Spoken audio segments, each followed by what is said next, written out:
31 players, guys. That's what we got to get through today. So I'm just going to jump into it and we'll see how far we get, okay? Mclaurin, he's missing another game. He hasn't practiced since he was out that quad injury. They said it was a core muscle injury. He got evaluated for surgical repair, decided not to do that. I think he'll be back. I don't think he's going to be out for the season or anything like that, probably in the next 2 weeks, but he's going to be limited. He's trying to play through an injury that possibly needs surgical correction. Usually it's sports hernia, which I think that's what it is. Could be, they said, a quad injury. Between that and a core muscle, the quad can insert on that hip bone and it can get pulled off a little bit, sometimes requires surgery there just because the tendon can't heal back as well on its own. So that's a possible outcome as well.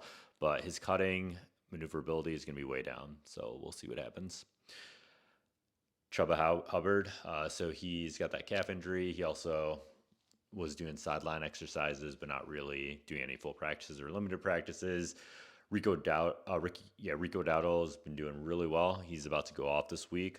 Feel free to start him up, but Hubbard should be back. I'll say he should be back next week. He's already doing sideline practices. I would anticipate he progresses to practice next week. Brock Bowers is out again. We talked before about that PCL injury along with the bone bruise. The bone bruise is that injury to the soft spongy bone underneath the hard exterior bone. And the PCL injury also limits mobility. When PCL gets injured, sometimes it bangs that tibia and that femur together, causing that bone bruise. And that can definitely limit performance. It's good that Bowers is getting rest. I think he should probably start getting some practices back out there in the next week or two. He's another player that I see coming back in about 2 weeks. Aside from that, Darren Waller, man, that dude is popping off. Good for him. Coming back from retirement, just putting up numbers. I think it's because Tyreek Hill getting injured really helped his target. So that's probably what's going on there. So good for him, though. Bucky Irving. So we know Bucky Irving's got that midfoot sprain. And then they've also talked about him getting that shoulder subluxation. Some people ask me why his shoulder subluxation is more severe than Tyrone Tracy, who actually had a full-on shoulder dislocation. And that's a good question. Shoulder subluxation means that the shoulder shifts partially out of place and then usually pops back into place. But honestly, the damage can kind of overlap. It's not always less severe than a shoulder dislocation, although usually it is. But it sounds like Bucky Irving's is worse than that foot sprain is what they were saying. So it sounds like he might have had an injury to that labrum, to that bony kind of capsule that helps encompass the humerus, or a chip off the humerus bone. And you can tell if the humerus bone is chipped, it makes it a little bit irregular, makes it a little bit easier to dislocate. So either way, they're not releasing much information on Bucky Irving. I'm not surprised he's not practicing per se, because midfoot sprains, they really inhibit that weight bearing. So I wouldn't expect they would want him putting weight on it until he's really fully recovered from the midfoot sprain. But without knowing what's going on, if someone's trying to trade you a starting caliber player for Bucky Irving, I would consider it. Dalton Kincaid should play this week. He's been a stellar tight end. He's got an oblique injury, but he's logged limited practices, and usually pass catchers do pretty well with playing through oblique injuries.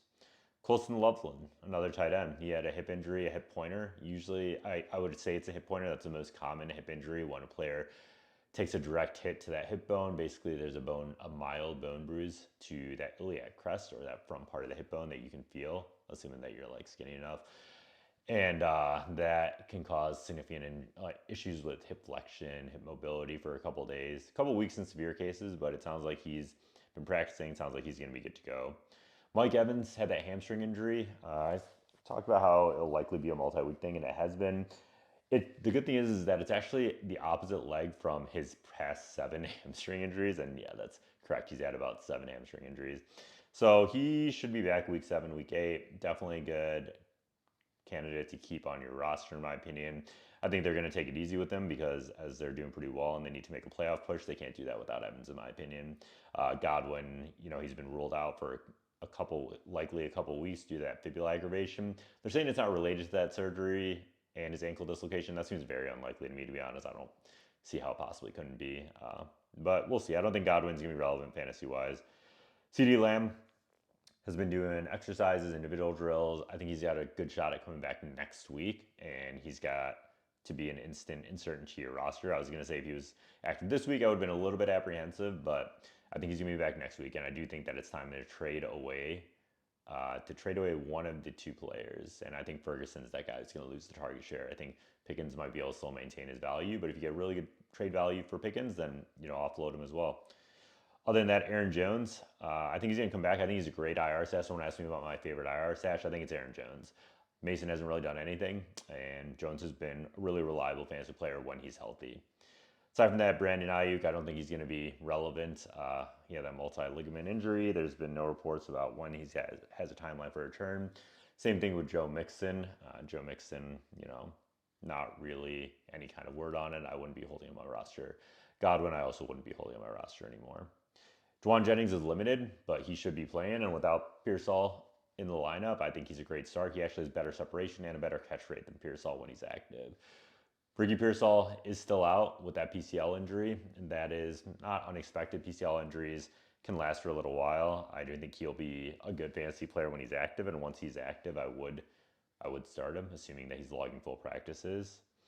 Rashee Rice is about to come back from suspension, and I like his odds to take over as that wide receiver 1. Once again, that's going to crater the values of Worthy and Thornton, so keep that in mind. If you have either of those on your roster, you're getting some trade targets for him. Aside from that, Kittle should be back week 7, week 8. I'd say 50% chance of week 7, but back week 8. Another player who you should definitely be holding on to. He will be great. Aside from that,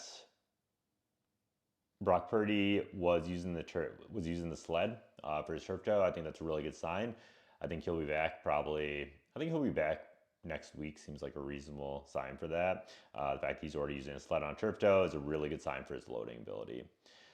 Quentin Johnston should be playing. Or Omarion Hampton, actually, he will be fine. Once he gets back, he'll be a great running back as long as that O-line can open up lanes for him. But injury-wise, I don't have too many concerns for him. He should be right on track to come back after that 4-week IR period. Quentin Johnston should also be playing. He logged 3 limited practices with a hamstring. That shows me that it's not like a serious hamstring strain. You shouldn't really be practicing through those. So he should be good to go. But with him being limited, this is honestly Ladd McConkey's last shot to be relevant. If he's not relevant with Quentin Johnston limited, then I really don't know. I know Allen's basically been eating his targets up. So we'll see what happens. If Ladd doesn't do anything this week, though, he's a non-sequitur going forward. Jaylen Warren should be playing. He's got that knee injury. And he's been logging full practices. I think he's a good start. Jamar Chase is sick, but I think he should be able to play. Usually these kind of sicknesses are just 24 or 48-hour bugs, and they have to label them, but he should be good to go.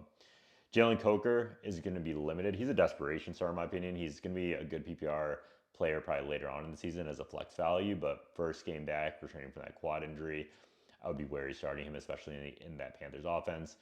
This is Terion McMillan's game to go off. We'll see if he can match up for it. Zay Flowers, he had a shoulder likely sprain, but he logged limited practices all week, so he should be playing. Without Lamar Jackson, it'll be an interesting start, but if you need him. Alvin Kamara should be playing. He logged some full practices after that ankle injury, likely low ankle sprain. We'll see if he gets traded. That's kind of what I'm wondering. Mac Jones also should be able to come back and be a viable starter and be able to hopefully sustain Jauan Jennings' value. He had a PCL injury as well, but it doesn't affect quarterbacks quite as much. Devon Witherspoon has this knee injury that he's not playing through, and it's kind of interesting. We don't really have too much information on it. Might be an MCL sprain. That would be the only thing I could think of. Maybe PCL sprain. The PCL injuries that we talked about before, they can definitely hold players out, but I wouldn't think it's a meniscus. It's definitely not an ACL injury. There's only so many structures in the knee that can really hold you out. Terion Arnold, man, he's got this intense shoulder injury that we thought was going to be out for a while, but now he's going to be for the season, but now he's just out an indefinite period of time. I don't know what it is. I think it's a partial thickness rotator cuff injury that they're just letting him play through, and I think he'll be out probably about 4 to 6 weeks while they see what's going on with that. Brian Branch has an ankle injury, likely out this week, but should be back next week. And Kerby Joseph has a knee injury, which he is almost certainly ruled out for this game. The knee injury, once again, vague, not really sure what it could be, maybe PCL. That's kind of the most likely injury to hold players out. Lamar Jackson has a hamstring injury. He hasn't really practiced since that hamstring when people thought he was faking it, so he wasn't faking it. I think that he's got a good shot at coming back next week, though. Other than that, Trey Bensen, meniscectomy, he'll be about 4 to 6 weeks. Then he should come back. Should be a strong starter, to be honest. Carter's a player, though. Xavier Worthy, I don't know, man. he will not be relevant once Rashee Rice is back, but he should probably play this week and be a decent starter.